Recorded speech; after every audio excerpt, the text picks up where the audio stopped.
Welcome in, everybody, to Talking Tigers. Thanks so much for joining us on this edition of the show.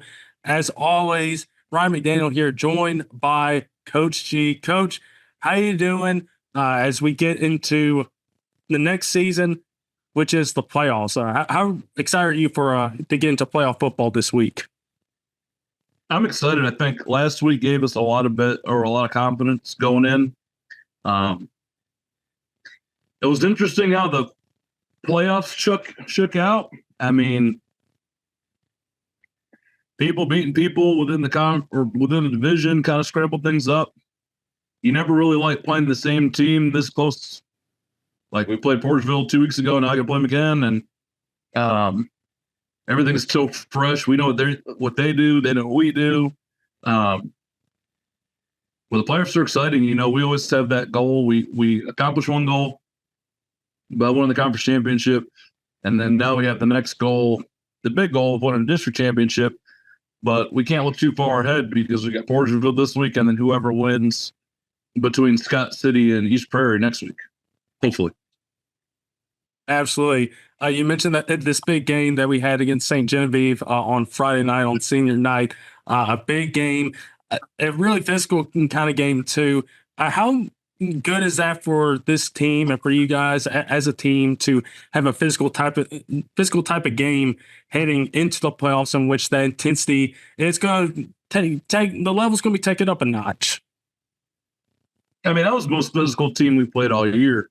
It just seems like they always play with a chip on their shoulder. They always play nasty football. So you go into a game, we haven't played a team like that. And we played Valley, but they're just really disciplined and just good. They don't play nasty. St. Jim plays nasty. So we're watching them on film, and we're kind of filling the kids' heads up with, this is a Class 3 opponent. Our record overall with them is like 3-2. Like, they're big, they're mean, they're physical, blah, blah. We filled our kids' heads with that. And we went into the game, and they matched their physicality pretty quick, which was awesome to see. And we settled in. And once we settled in, we started really like playing the brand of football that we're used to. And I think it proved to those guys that they can be physical like that. And when I say physical like that, I mean, those guys are blocking each other, whistles over and all that. I mean, I think that was the perfect game for us heading into the playoffs. And I say that, because we won. But a physical team that's talented, that's disciplined, that's just nasty, it was good for us. And I think, especially going to Portageville this week, I really like their head coach at St. Gen. I think he does a really good job with his boys. And it was really good to get out there and just have trade, just gut shots. I mean, stop after stop, touchdown for touchdown in the beginning. I mean, it was great. I mean, those are the games. I think at one point I looked over at Coach Treese and said, these are the kind of games that made you want to be a coach, like the slobber knocker type one. So it was great. I think we got a lot out of it. Yeah, definitely. These types of games, you'll have them on the schedule. You know that you'll have at least one on the schedule. I think having that one, as you get into the playoffs, you get into this next type of season that's a little bit different. The intensity is taken up a notch. I think a game like that can really help. You guys can really be a versatile type of team and get that physicality. Like, hey, we can go toe-to-toe. If you want to be physical, we can be physical and just trade blows back and forth. So it was a really good game, really fun game against St. Gen on senior night, and getting to 8-1. And Coach, I know the records aren't always the most important thing to talk about, but getting to a team this year that has only one loss, getting 8 wins this season, having all the success with winning the CMO South Conference. It's just like getting into this third year. How proud you are for your coaching staff and for your players and anybody involved into getting this point in which Tiger football is at this height right now? I think it's a testament to A, the town, B, the school, and then C, on any given day, we've got 50, 60 people working with the football program, from serving meals to taping to filming to taking stats to announcing. So it's really an all hands on deck effort, and the records reset in the playoffs. But I'm proud of the kids, and the kids are the big reason. I mean, you win 8 games, you go 8-1, and you win the conference undefeated, and your defense only letting up an average of 15 points a game, and your offense is scoring 39 points a game, and all that kind of stuff that you can hang your head on the regular season about. They put the time in. They stuck around. We have the same rosters we started the fall with as that we ended in, or as we finished the regular season with. That's the stuff that you're proud of. They have their sights set on the district champion. They have their sights set on beating Portageville and moving on to the next opponent. So they're in the headspace. I'm just proud of how they've been able to really get this thing back going over the last 3 years, and they should be proud of that 8-1 record coming out. I mean, when your only loss is to the number 2 team in the state in a mud bowl game, I meof that's big. And I think that one loss did more for us than it hurt for us. It kept the kids focused. It kept you kind of have a carrot to hang a little bit, and they should really hang their head on the regular season aspect. But like you said earlier, it's a new season now. It's win or go home. Play every play like it's your last. Every snap in practice like it's your last. And you just know you have to go out there and win, because you know if that clock strikes and you don't have more points than the other guy, we're done. We're collecting equipment. So I think we're in the right headspace. I'm proud of the kids for what they were able to accomplish in the regular season, but now it's time to start pushing and trying to get back to compete for a district title. Absolutely. I kind of want to touch on that here in a second, but I want to touch on a player that really kind of stood out this week. And in the senior day activities, you had a sophomore, Keyston Clowers, really kind of step off, have a couple big touchdown catches, had a big interception. As a coach, I know you got to be happy to see a young player like him really kind of seize that moment on Friday night and just having impact plays, not only on offense, but on defense, and really kind of helping the offense out, getting a couple scores, and then also getting the offense the ball back on defense. Keyston's come a long way. When he was a freshman, you could tell that he had all the tools, and he'd show flashes of this, flashes of that. Beginning of the year, he started catching the ball really well, and he started really trying to figure out the defensive side of the ball. So then he really got his swagger against Portageville on defense. He stepped in, made a bunch of good plays, and then he finally got his opportunity this week to really catch the ball and run with it. Catch the ball. He had a great catch in the back of the end zone. He had a great slant. Then he took to the house. He had a pick. He really should have had 2 interceptions, but we had that questionable pass interference call. I will use the word questionable. But he's really starting to come into his own and prove that he's one of the guys that we need to get the ball in their hands. And that's kind of been my message with a lot of these young guys, because, Sammy and Monte have kind of stolen the show offensively. I was like, be the guy that forces me to look at Joey and go, I need the ball in that kid's hands. Like, that's where we need to be. Like Quantarius McVeigh, he had a good game, and blocking and being open, that stuff doesn't go unnoticed with us. Keyston just got to capitalize on it, and he had a phenomenal day. We're proud of him. We're excited to see how he performs this week, because this is where he kind of found himself against Portageville the first time. So we're excited to see what he can do offensively and defensively this week. But I couldn't be more proud of his development, and going from the freshman that was kind of sturdy, good at this, good at that, good at this, good at that, to the kid that can finally put it all together and be an impact football player. And he'd become that. Yeah, absolutely. You saw shades of it against Portageville, and then you hope that you can bring that all together into this version of the game against Portageville, which let's kind of get into that. Coach, I know you mentioned it early on. You're playing them for the second time in 2 weeks. It's kind of, you don't want to play a team in that short of a time span. So how do you prepare for a team that you just saw for in a couple of weeks ago? What's your mindset, even though it's a different type of style with it being playoffs?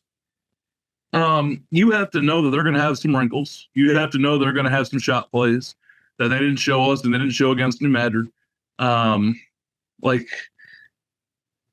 So you have to prepare for that. Then you have to look at what you did well against them and how they're going to try to take it, and what they did well against us and how we're going to try to take it, and then what we were able to stop and how we were able to stop it. So you kind of almost have to self-scout and see kind of where you're at and how they did against you in this situation and that situation.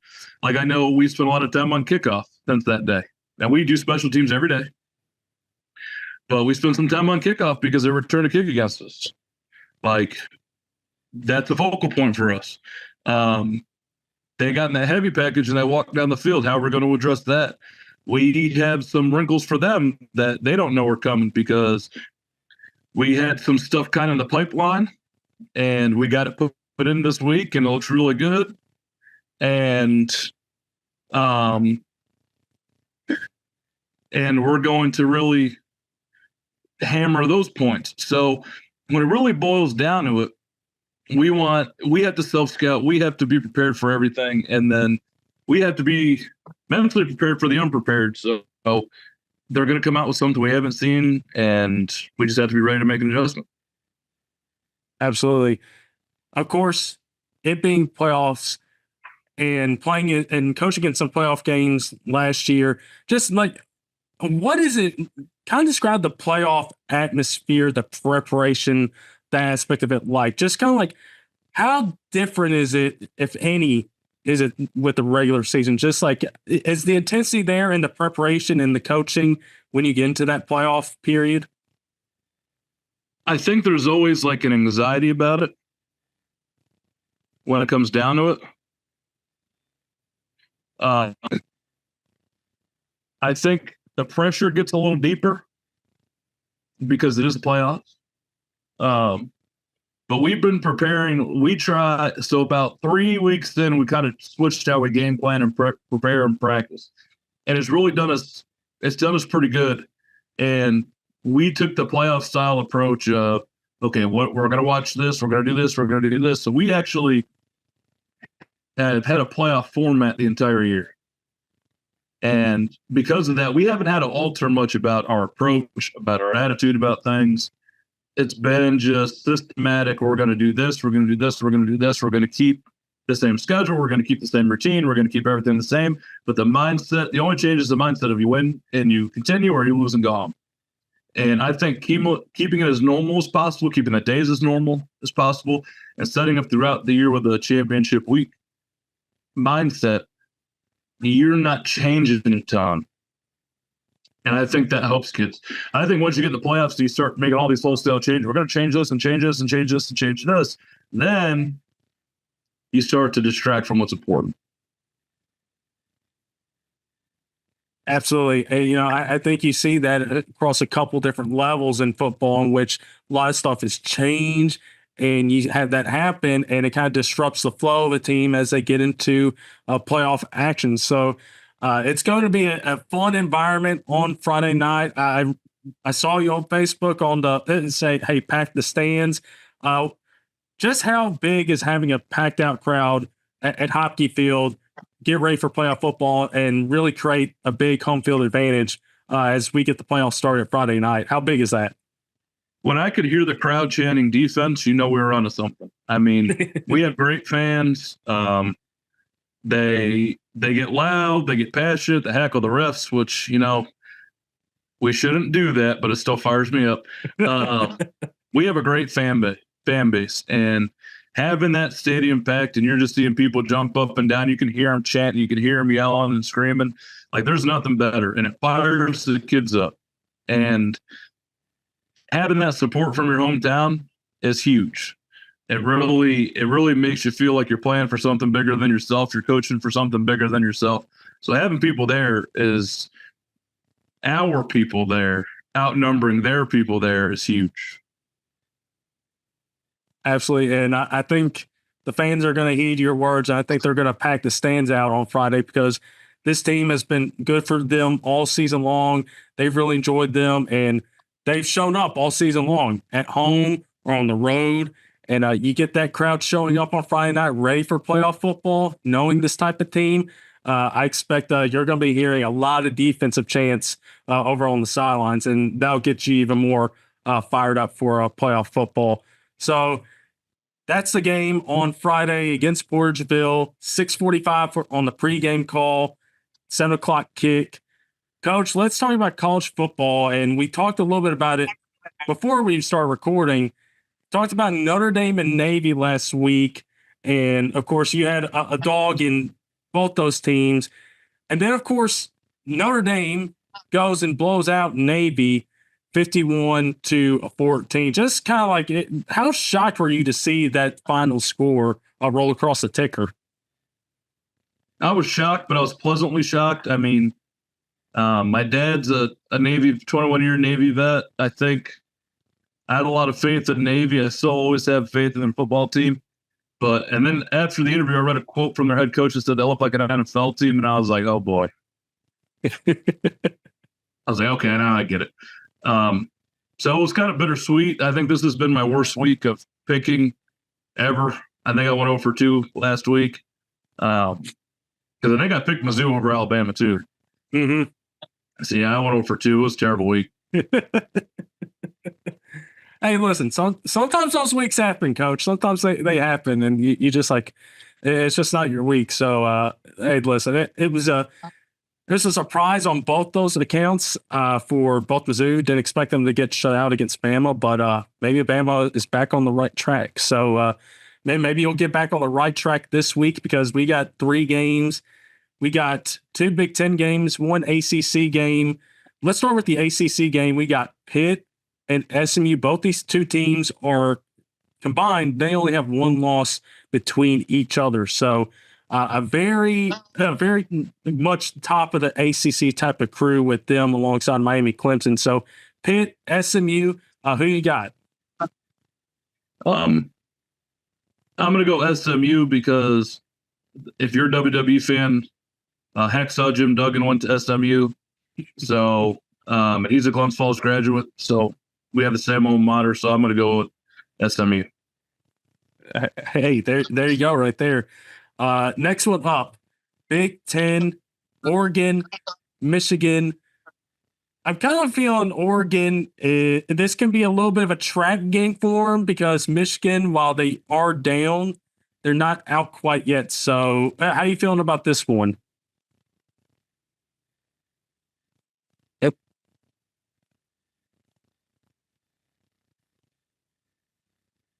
Oh, boy.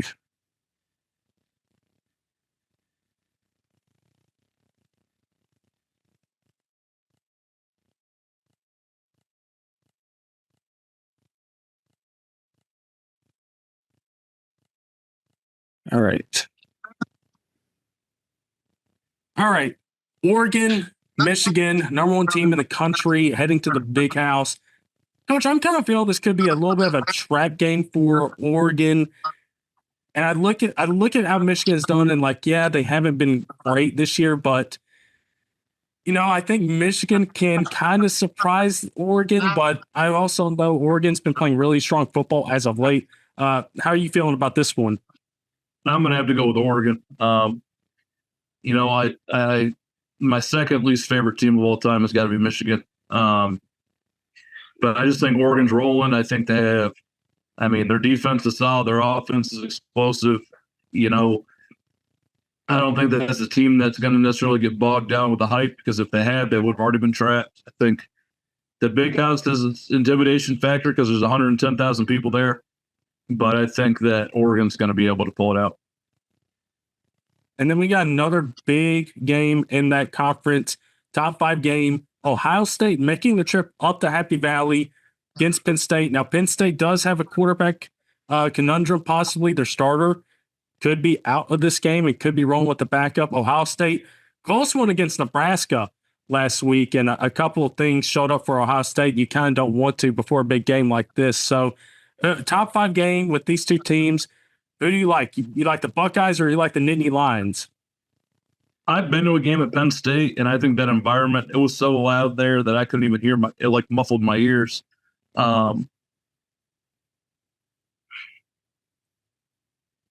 If Penn State's quarterback's healthy, I'm going to err on the side of Penn State. If he's not, I still think it's a toss-up, but I probably still lean Penn State. Coach Dominick, their offense coordinator's genius. He was a coach at Wisconsin Whitewater, and then he was Lance Leipold's offensive coordinator, or he went from D3 at Whitewater to Lance Leipold's staff at Kansas, and now he's at Penn State. The guy, he's the one that had that offensive lineman go in motion and kick out the DN, so he's going to be able to be creative and kind of cut that gap, even if the quarterback's injured. So I'm going to err on the side of Penn State. That'd be a big game because Ohio State, they already got that one loss, and that can really hurt their chances down the stretch with how things are going with Indiana continuing to be a surprise. And so that could be a really big time game. But I agree with you. Penn State, Happy Valley, that's a tough environment. It's a loud environment for that game, especially a top 5 game. And it should be another fun one. But it should be another fun one at Hockey Field on Friday night. Again, Portageville, Caruthersville, first game of the playoffs. You guys don't want to miss it. So check us out where you guys listen to the show on or listen to the live feed of the game on YouTube or Facebook. Again, 6:45 pregame, 7 o'clock kick. You don't want to miss it because it'll be a fun night on Friday night. So, Coach, thanks for coming on once again, and have a good rest of your week, and good luck on Friday night. All right. Thank you, man. I appreciate it. Go Tigers. All right, everybody. Thank you so much for tuning into the show. As always, we'll be back next week. And until next week, hope you guys have a good